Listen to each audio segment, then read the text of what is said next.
And we have a new President of Europe, Herman Van Rompuy. Doesn't exactly trip off the tongue, does it? I can't see him stopping the traffic in Beijing or Washington. I doubt anybody in Brussels would even recognise who he is. And yet, he's going to be paid a salary bigger than Obama's, which tells you all you need to know about this European political class and how they look after themselves.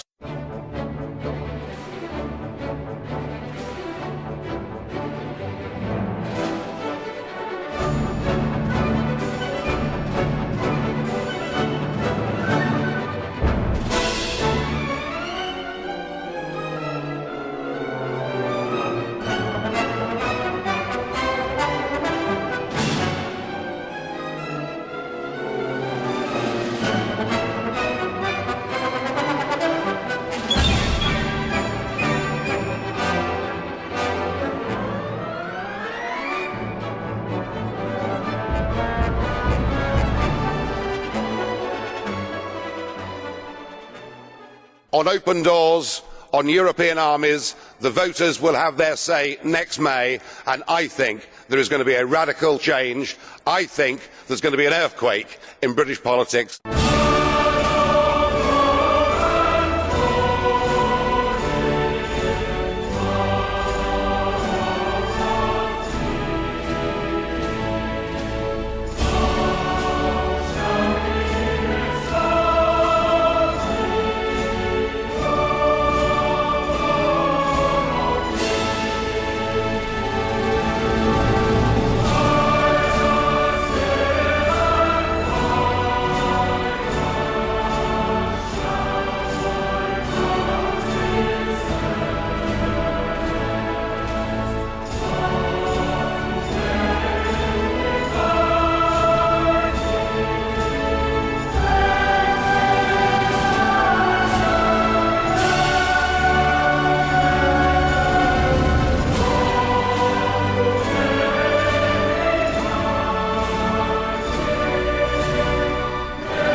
There's one government department where overall spending needs to increase, and that is our defence budget,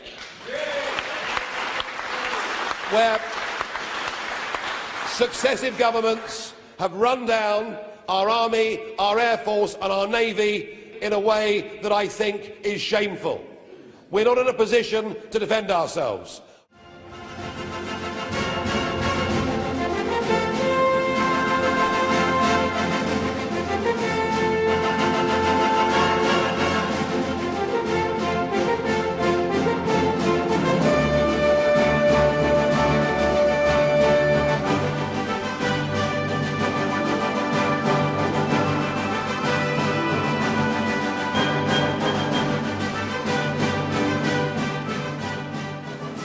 When David Cameron became Prime Minister and George Osborne became Chancellor, our accumulated national debt was £850 billion. It is now £1.5 trillion.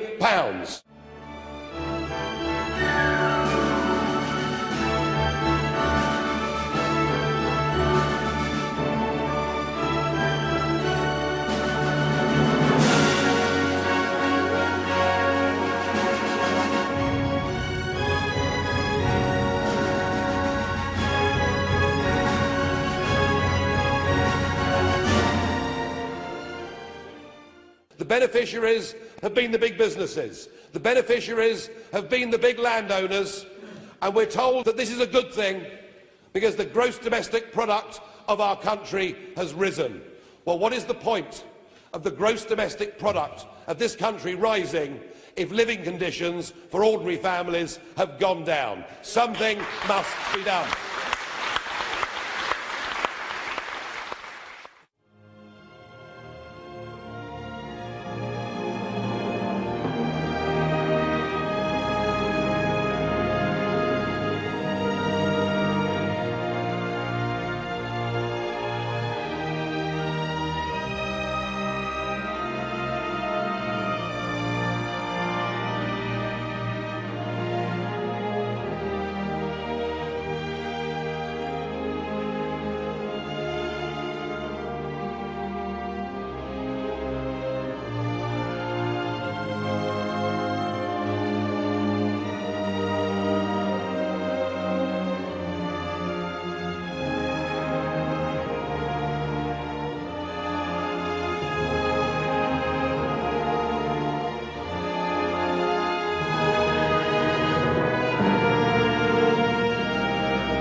But we also feel that not just those that are currently serving have the right equipment. The way successive governments have treated our men and women that have come back from Afghanistan and Iraq and elsewhere, some physically impaired and some mentally impaired, frankly has been shameful to this country.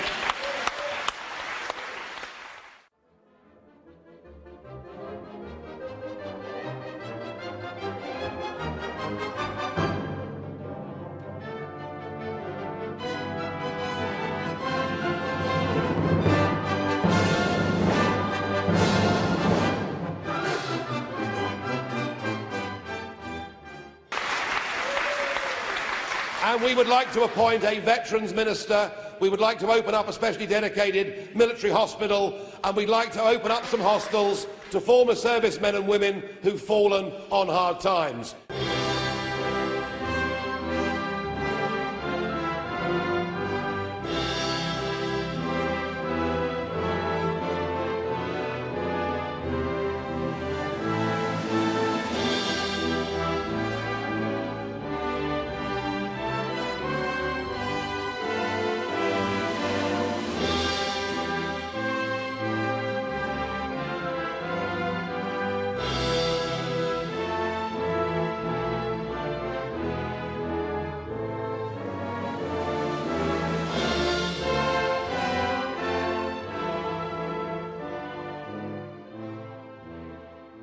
Remember, neither Cameron nor Miliband is going to form a majority.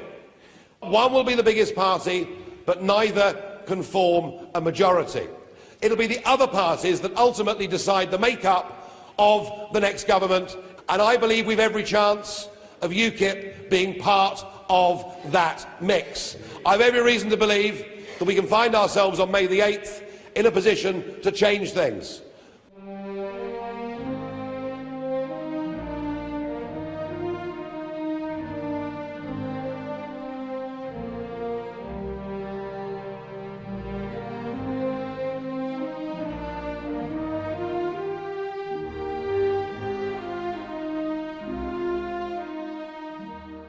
Please don't misunderstand me.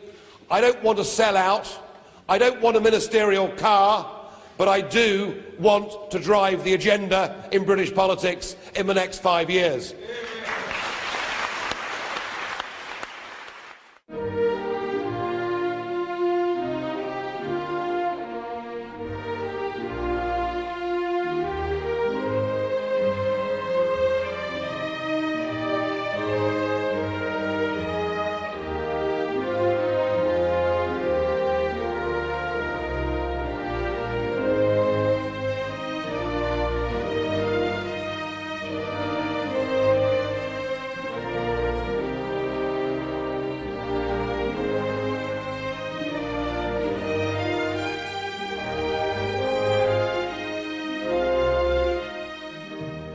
It's a political class that has become so politically correct that it is so bound up in our membership of the European Union that it actually doesn't believe that we should put the interests of this country and the people of this country first.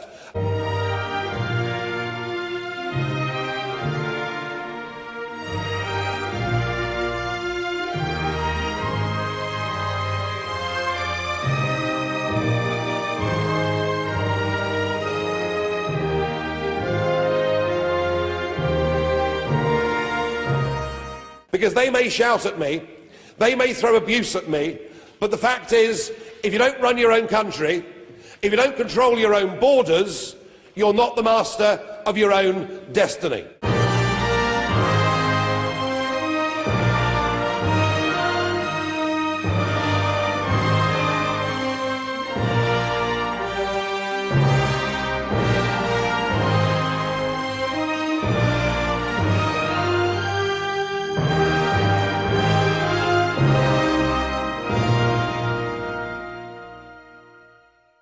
We had immigration in Britain up until 1998 at net 30,000 people a year.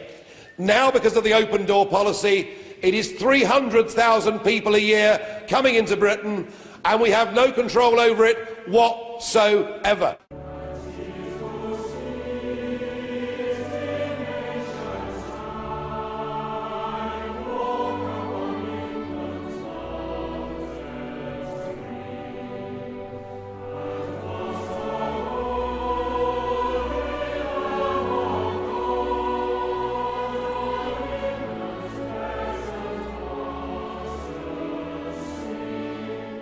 We've got the positive solution going forwards. What we want to put into place is the Australian-style point system so that we can choose the quantity and the quality of who comes to our country. Isn't that the solution for the future?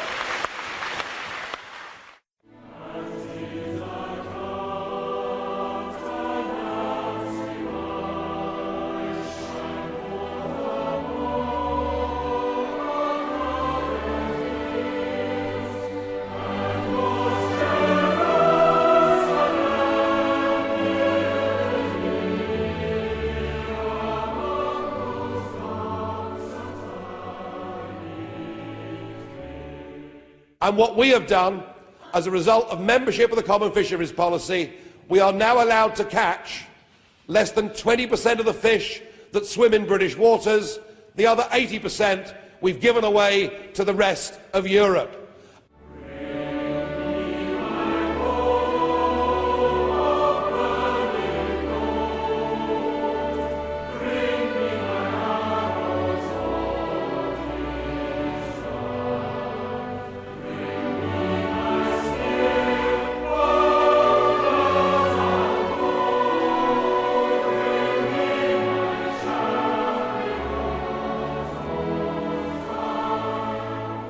And we want to end what is known as the Barnett formula. Stop shoveling money over Hadrian's Wall because it's not fair on the English.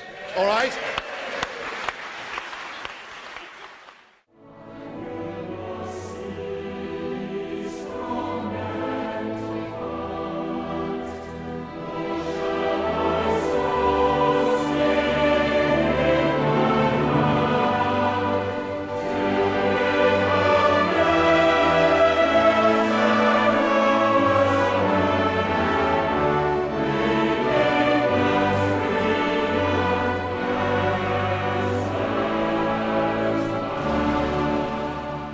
UKIP is not against immigration.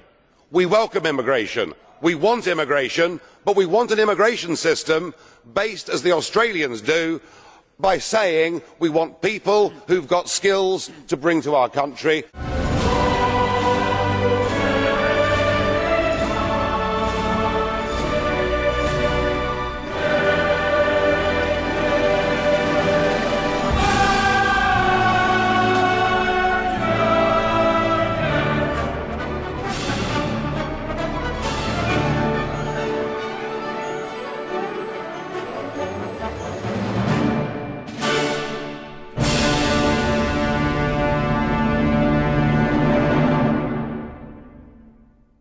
We don't want people who've got criminal records. We want to make our own decisions on who comes to Britain.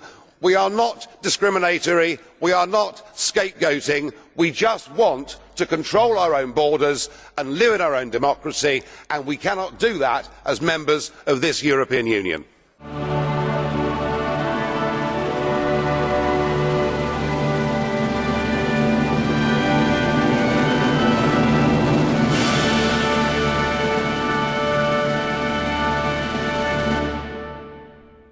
This constant attempt, and the Prime Minister himself in the past has done it, it was Chuka Ramuna doing it, this constant attempt to try to paint UKIP out to be a racist party is wholly unjustified, grossly unfair, is leading people out there who agree with UKIP to almost feel shy about talking about it, such as the level of demonisation. And I'm suggesting that if you want to look at unpleasant tactics in terms of street campaigning and outright naked unpleasantness of a national/racial nature, then you only have to see what was said to me when I was surrounded by a group of thugs in a street in Edinburgh to understand that actually it isn't UKIP that's the target. I have to say on that particular day I was very grateful to the police in Edinburgh who locked me in a public house for my safety. I think this will be the last European Commission that governs Britain, because within the end of this 5 years, we will be out of here. Thank you. Because I believed that this nation should be self-governing. I have never been, and I've never wanted to be, a career politician. My aim in being in politics was to get Britain out of the European Union. That is what we voted for in that referendum 2 weeks ago. And that is why I now feel that I've done my bit, that I couldn't possibly achieve more than we managed to get in that referendum. And so I feel it's right that I should now stand aside